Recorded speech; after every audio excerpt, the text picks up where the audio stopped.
Pemirsa, KPK menyebut ex-Bupati Kuantan Singingi Suhardiman Ambi mengumpulkan uang senilai $46.500 Singapura untuk diserahkan ke Menteri Kehutanan Raja Juli Antoni.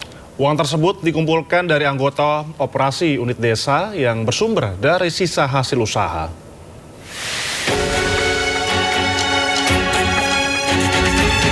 Komisi Pemberantasan Korupsi menyebut ex-mantan Bupati Kuantan Singingi Suhardiman Ambi mengumpulkan uang senilai $46.500 Singapura yang diduga diperuntukkan bagi Menteri Kehutanan Raja Juli Antoni.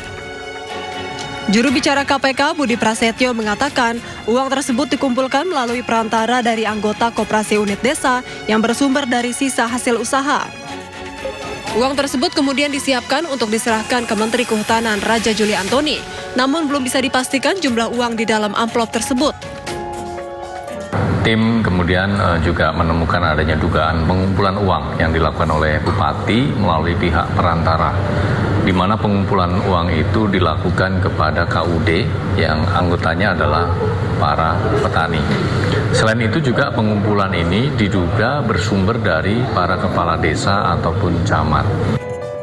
Sebelumnya, mantan Bupati Kuansing Suhardiman Ambi mengaku tak pernah memberikan amplop berisi uang pecahan dolar Singapura kepada Menhut Raja Juli Antoni. Bantahan itu disampaikan usai menjalani pemeriksaan di Gedung Merah Putih KPK pada Jumat 17 Juli. Yang mana tuh? Uang yang di dalam amplop itu. Saya nggak tahu isinya. Tahu isinya apa ya? Bapak yang ngasih, Pak. Yang ngasih Bapak kan? Bapak yang ngasih. Bapak yang ngasih. Siapa yang ngasih kalau bukan Bapak, Pak? Sementara Menteri Kehutanan Raja Juli Antoni mengakui jika Bupati Kuansing sempat memberikan sebuah amplop kepada dirinya. Ia mengklaim tanpa mengetahui isi amplop, ia langsung memerintahkan ajudannya untuk mengembalikannya. Jumat, hari Jumat 12, sekitar 17 hari sebelum terjadi OTT, ajudan saya sudah mengembalikan amplop putih kepada Bupati Kuantan Singingi. Ada tanda terimanya, ada fotonya. Saya lihatkan kepada teman-teman aslinya. Ini tanda terimanya. Tanggal 12 Juni pukul 14.57. Ia menambahkan pengembalian amplop sempat tertunda karena penyesuaian jadwal kedinasan. Setelah Sekjen Kemenhut menerbitkan surat tugas, amplop tersebut akhirnya diserahkan langsung kepada Bupati Kuansing di Polres Kuantan Singingi. Tim Liputan iNews melaporkan. Menteri Dalam Negeri bersama KPK menggelar pertemuan membahas soal mekanisme pencegahan korupsi kepala daerah. Pertemuan digelar buntut banyaknya operasi tangkap tangan yang melibatkan kepala daerah. Kementerian Dalam Negeri memperkuat sinergi dengan Komisi Pemberantasan Korupsi atau KPK untuk meningkatkan upaya pencegahan tindak pidana korupsi di lingkungan pemerintah daerah. Langkah tersebut menjadi bagian dari fungsi pembinaan dan pengawasan Mendagri terhadap Pemda, sebagaimana diatur dalam Undang-Undang Nomor 23 Tahun 2014 tentang Pemerintahan Daerah. Dalam kesempatan itu, Menteri Dalam Negeri Tito Karnavian memaparkan sejumlah langkah yang telah dilakukan Kemendagri sejak awal masa jabatan kepala daerah, yakni kegiatan retret dan pembekalan sejak para kepala daerah dilantik. Pada siang ini, kita sebelumnya sudah koordinasi, meminta kepada KPK untuk membantu dalam rangka untuk mencegah terjadinya korupsi di kalangan pemerintahan daerah. KPK saya yakin sudah memiliki pemetaan, modus-modus operandi dan lain-lain, dan kita berusaha mengeliminir terjadinya tindak pidana korupsi. Jadi mekanisme pencegahan juga kita intensifkan.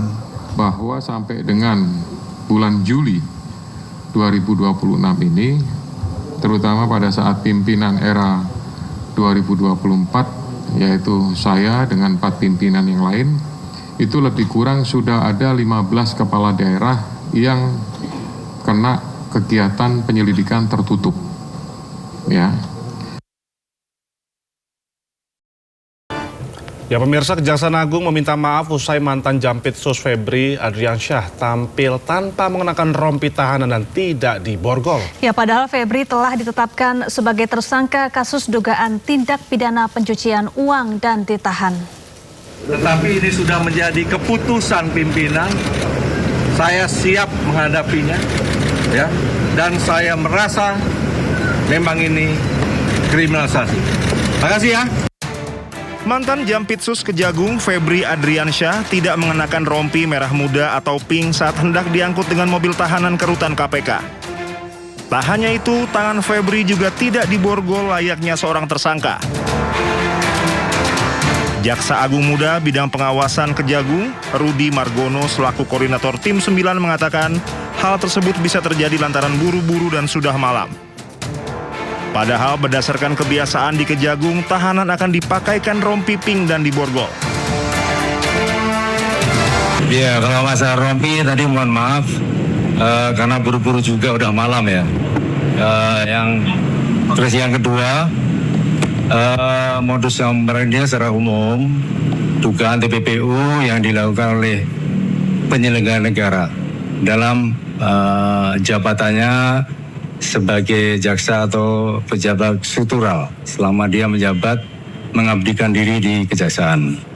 Lebih detailnya tidak akan saya sampaikan karena terkait dengan strategi pembuktian, dan kalau kita sampaikan akan sangat menyulitkan kita ke depannya.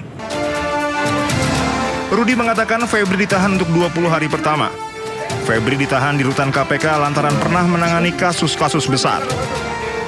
Febri menjadi tersangka dan ditahan atas kasus dugaan tindak pidana pencucian uang terkait uang dan emas 74 kg yang ditemukan tim Kortas Tipikor Polri di rumah Sentul. Dari Jakarta, Tim Liputan Anyus melaporkan. Ya, perlakuan berbeda dalam penahanan Febri Adriansyah yang tidak mengenakan rompi dan borgol seperti tersangka kasus lainnya mendapat sorotan tajam dari masyarakat. Meski sebagian warga mengapresiasi langkah penegak hukum, banyak pula yang mempertanyakan ketegasan dan juga transparansi dalam proses penahanan Febri. Seharusnya sih rata semua sih ya, harusnya ya. Jadi mau semisal entah ex-Jampitsus, entah ex-menteri atau apapun itu kan harusnya ya menurut saya pribadi itu kalau memang udah ditangkap langsung dipakaikan rompi oranye itu sendiri sih. Sebagai saya orang yang awam gitu ya. Gitu. Nah itu mereka kan yang membuat hukum ya, artinya mereka penegak hukum ya, dan mereka juga yang mengadili terhadap hukum, dan mereka juga mengadili orang-orang mereka sendiri ya, semua fasilitas itu ada di mereka gitu loh. Jadi kita sebagai masyarakat hanya bisa melihat, hanya bisa mendengarkan aja. Nah kecuali memang negara kita udah berkomitmen ya untuk benar-benar merapikan hukum. Nah, mungkin dengan ada hukuman seberat-beratnya bagi mereka yang melanggar hukum seperti tindak pidana korupsi dan sebagainya. Iya, udah ketebak. Pasti ada perbedaan perlakuan antara untuk hukum itu antara yang dikenakan kepada pihak yang warga kecil dengan pejabat atau yang melibatkan dengan institusi yang besar seperti itu.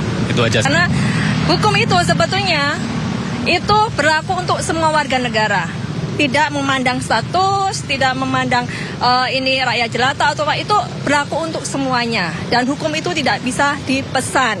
Jadi publik bisa menilai apapun itu. Jadi kemungkinan besar pasti kebenaran itu nggak mungkin bisa ditutupin, meskipun pada dasarnya di Indonesia sistemnya itu nggak semudah seperti yang ada di luar negeri.